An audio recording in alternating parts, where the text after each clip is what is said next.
विषय आहे सामान्य विज्ञान आणि पाठाचे नाव आहे आपत्ती व्यवस्थापन. इथे आपल्याला आपत्ती दिलेले आहेत व मी आज त्यांचे परिणाम सांगणार आहे. सर्वात अगोदर आहे भूकंपाचे परिणाम.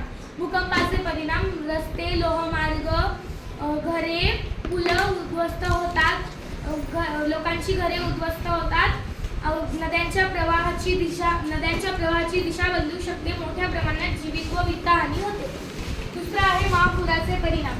महापुराचे परिणाम महापुरामुळे लोकांचे आरोग्य बिघडते, मोठ्या प्रमाणात जीवित व वित्तहानी होते व महापुराचे पाणी लोकांच्या घरात गेल्यामुळे लोकांची घरे उद्ध्वस्त होतात. तिसरा आहे वणव्याचे परिणाम. वणव्याचे परिणाम नैसर्गिक साधन संपत्तीचे अमाप नुकसान होते व हवा प्रदूषित होते. चौथा आहे वादळाचे परिणाम.